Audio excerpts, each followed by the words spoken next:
Rail Baltica projekts ir Latvijai galvenais strateģiskās nozīmes projekts. Tas ir domāts, lai mūsu valsti un vispār 3 Baltijas valstis savienotu ar Eiropu, jo līdz šim mēs esam tāda kā vientuļā sala Baltijas jūras reģiona apmērā.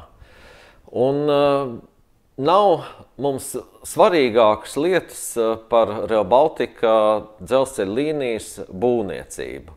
Šobrīd notiek būvdarbi Rīgas centrālajā stacijā, Rīgas lidostas stacijā, un faktiski nu pat ir jāsākās būvdarbiem arī pamattrasē.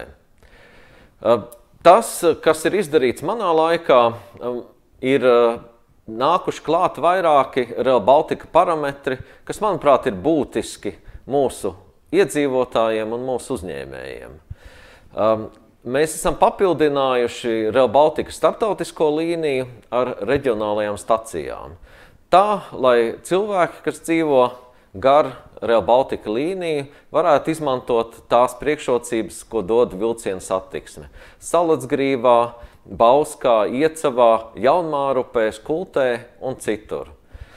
Otrs elements, kas tika ieviests manā laikā, ir Daugavas šķērsojums pie Salaspils, tā sauktais 2 līmeņu tilts, kurā vienlaikus ir apvienota gan dzelzceļa satiksme, gan autosatiksme. Tas ir svarīgi gan no militārās mobilitātes viedokļa, gan arī ņemot vērā, ka mēs Rīgas apvedceļu pārveidojam par ātrgaitas satiksmes maģistrāli, kur mēs novirzam visu kravas mašīnu plūsmu no Rīgas pilsētas. Šķērsojums pāri Daugavai, kvalitatīvs šķērsojums ir svarīgs, un Rīgas HES esošais tilts šādu plūsmu izturēt fiziski nevar. Un trešā lieta ir secīgums, kādā veidā mēs īstenojam Latvijā Rail Baltica projektu.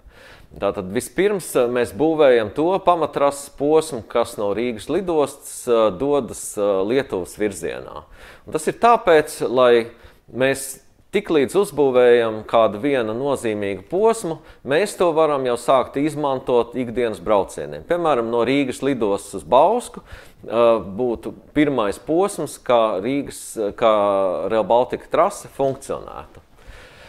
Pēdējā laikā mēs dzirdam dažādas baumas, stāstus, pastāstus, ko diezgan plaši producē dažādi tukšrunātāji un mazdarītāji. Ka Rail Balticai nav naudas, ka Rail Baltica ir nepareizi saplānota, ka Rail Balticu nebūvēs, ka Rail Baltica vispār jābūvē ir no kādas citas puses un vispār nav jāsavieno ar Rīgu, ar Rīgas lidostu, ar Salaspils kravu terminālu un tam līdzīgi. Visi šie stāsti ir cilvēku maldināšana, musināšana un miglas pūšana. Tas, kas pašlaik Latvijai ir jādara, ir nopietni jāsāk pamattrases būvniecības darbi. Tāpat, kā to ir uzsākusi Lietuva un kā to dara Igaunija. Piemēram, mūsu kaimiņos Lietuvā neviens nešaubās par Rail Baltica trases svarīgumu. Tieši otrādi. Tur jau tiek zīmēti plāni, ko Lietuva darīs pēc tam, kad Rail Baltica trase būs uzcelta. Jau tiek plānots, kādā veidā Viļņu, Kauņu savienot ar Klaipēdu ar šādu te ātrgaitas satiksmi. Tāpat lietuvieši jau ir paziņojuši, ka Via Baltica ceļš no Paņevežas uz Latvijas robežu tiks izbūvēts kā ātrgaitas šoseja 2+2 joslu apmērā. Un es ļoti ceru, ka Latvijā tukšrunāšana un mazdarīšana tiks aizstāta ar darīšanu un aicinu jūs sekot līdzi, lai Rail Baltica projekts ātriem soļiem virzītos uz priekšu.